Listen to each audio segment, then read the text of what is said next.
Good afternoon, guys. Lexus driver here. I wish Merry Christmas. Um, I just wanted to do a video. I'm very sorry I haven't uploaded a new video in the past few weeks. It's because I was so busy with college and exams. But this is a new video I'm gonna upload here on YouTube. This is me discussing, well, uh, another video of me discussing. Uh, the my all-time favorite Lexus vehicle of all time. The like I said, the Lexus LS 500H.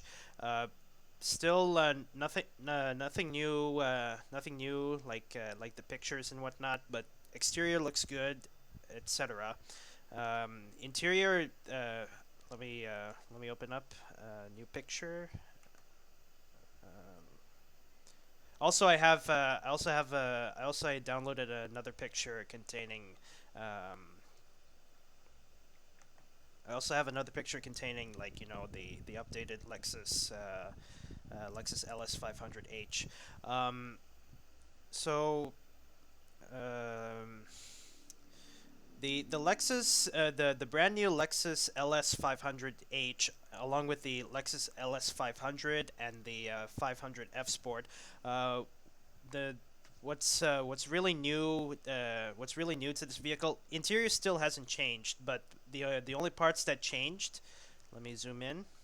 The only parts that change are the navigation system, like the very large infotainment system. It's now officially a full touch screen, and they finally got rid of that annoying um, that annoying touchpad that a lot of reviewers really don't like. And they also got rid of the CD slot. I'm very glad they got rid of the CD. When at first my impression about cars getting rid of the CD slot, my first impression was like not good. But when I realized that how old CDs are, that we start using smartphones and USB flash drives to play music and whatnot. Uh, that's one thing that's when I start to lose the CD vibe, and well, you catch my drift. Um, Now the the drive mode selector knob, it's still the same, still the same where it is. I don't mind it now. The this the drive mode selection knob is always here. But since this is a hybrid model, I'm having trouble where's the EV button gonna be. The EV button. If for people who don't know what the EV button is, that's like the EV mode button. Basically, it's self-explanatory to why it's called an EV mode button. When you press the EV button, the EV mode button, you're driving with the electric motor alone. You're not using the engine.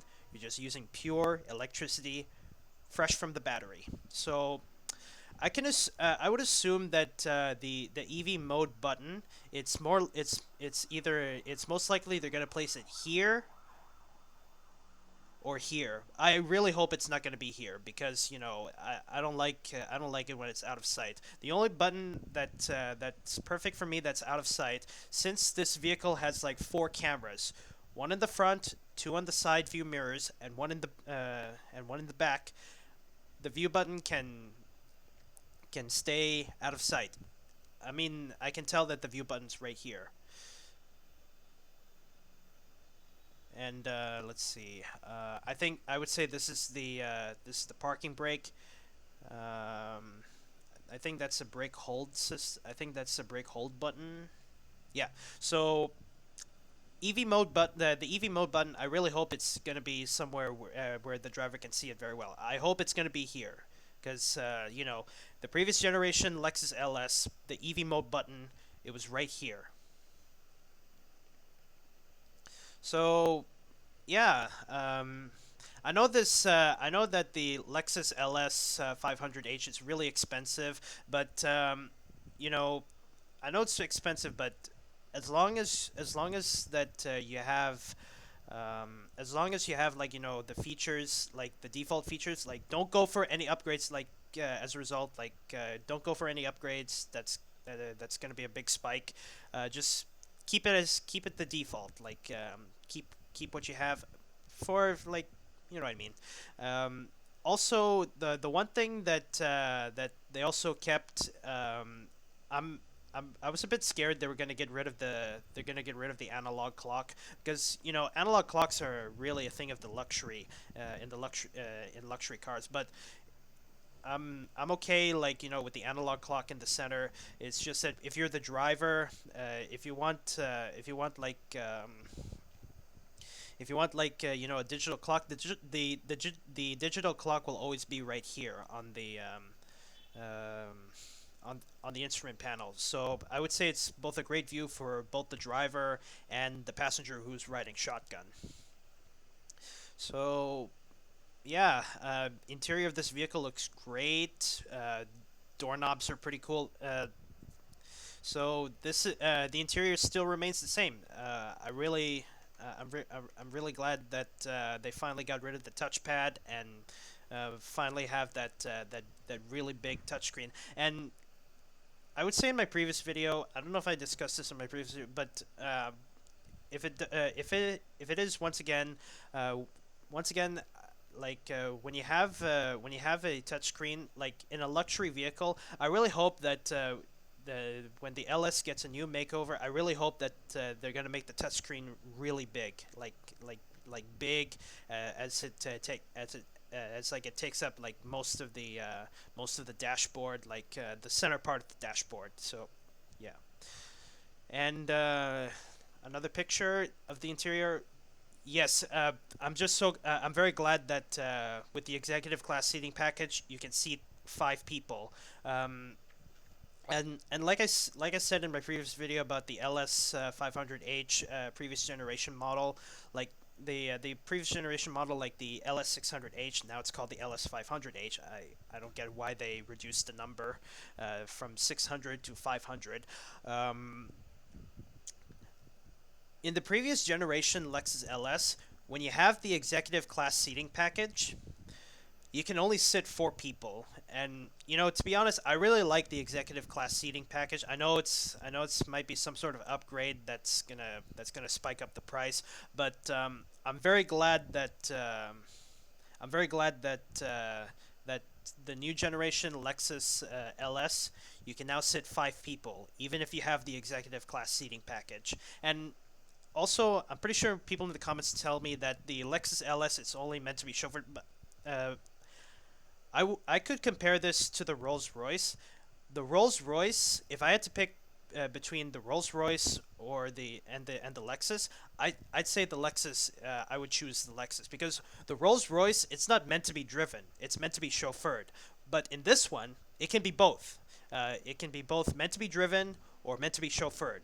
So I could drive this car, or I can have a chauffeur drive this car, and I can enjoy the luxury. But I prefer driving this car because, like I said, the Lexus LS 500H is my favorite Lexus vehicle of all time. Now to the exterior picture. Now this is from the press release.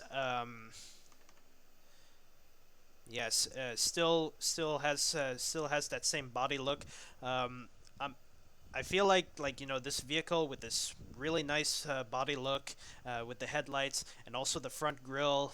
Like I think this is like the official picture. I really hope that Lexus will update their website. This is actually the United States website for Lexus. So I really hope they're gonna update this website with new pictures of the Lexus LS. And as usual, if you get the hybrid model of the Lexus LS, like you know the LS 500H, the LS 500H, um, if you get the hybrid model, it's always going to be an all-wheel drive model. And you know, all-wheel drive, I would say that's mostly found on um, that's mostly found on off-road vehicles because you know off-road vehicles you got to have every vehicle to get the power and yeah.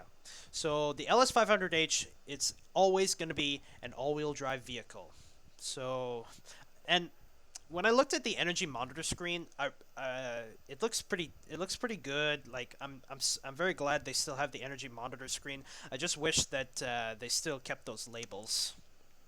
Now, the LS500H, if you get the hybrid model of the Lexus RX, there's actually two models of the Lexus RX. You can have it in a front-wheel drive model or an all-wheel drive model. If you get the front-wheel drive model of the Lexus RX hybrid, if you look at the energy monitor screen, you only have a gasoline engine, an electric motor, and a battery. That's it. Sure it shows the wheels, but I'll just count the parts that have the power to run the vehicle. But if you get an all-wheel drive model for the Lexus RX, you actually have two electric motors. You have the let me recap once again: a gasoline engine, a front electric motor, a rear electric motor, and a battery. So judging by how the power system works, the engine will run the front wheels. The front electric motor will also run the front wheels, while the rear electric motor will handle the powertrain for the rear wheels. And then finally, the battery, which provides power to run this vehicle. And why it's called a hybrid vehicle? Like I said, as history goes by, a hybrid powered vehicle is what if a gasoline powered car and an electric powered car had a baby? So a car that runs both on gasoline and electricity.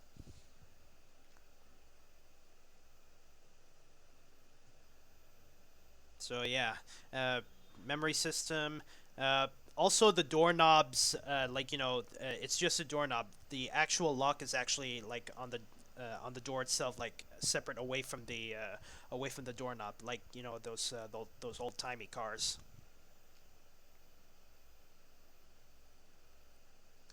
So yeah, pictures still remain the same. I just hope that they're gonna update these pictures because these pictures are so dated. Yeah. Although I'm very glad, although I really like the headlights, any generation of the Lexus LS, the headlights are awesome.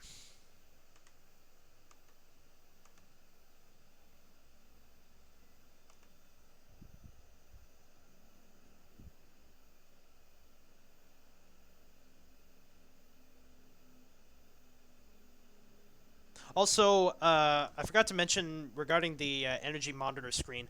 Um, on the Lexus LS, uh, when viewing the energy monitor screen, since it's an all-wheel drive vehicle, unlike the Lexus RX, I would say the reason why they don't have two electric motors is because this is a car. It's pretty powerful. Um, the Lexus LS, if you look at the energy monitor screen, it only shows three components: the gasoline engine, the electric motor, and the battery. That's it. So I would say it's already powerful enough to not include another electric motor. So the gasoline engine and the electric motor can run all the wheels.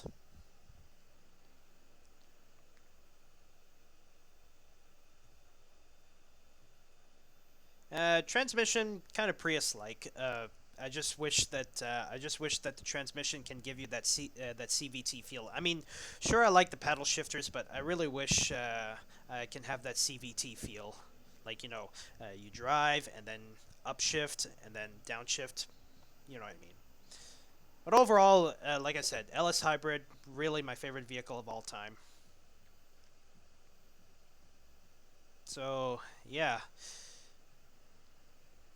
and yeah, like I said, it's pretty expensive, but as I stated, this is really my favorite Lexus vehicle of all time. So yeah, anyway, guys, that's all I have for this video. I know it's pretty short. I just want to keep my channel up to date. Um, so yeah, that's all I have to say for this video. Thank you guys so much for watching. If you really enjoyed my videos, don't forget to like and subscribe. And Merry Christmas once again. So, thank you guys so much for watching. I'll see you guys in the next video. Bye-bye.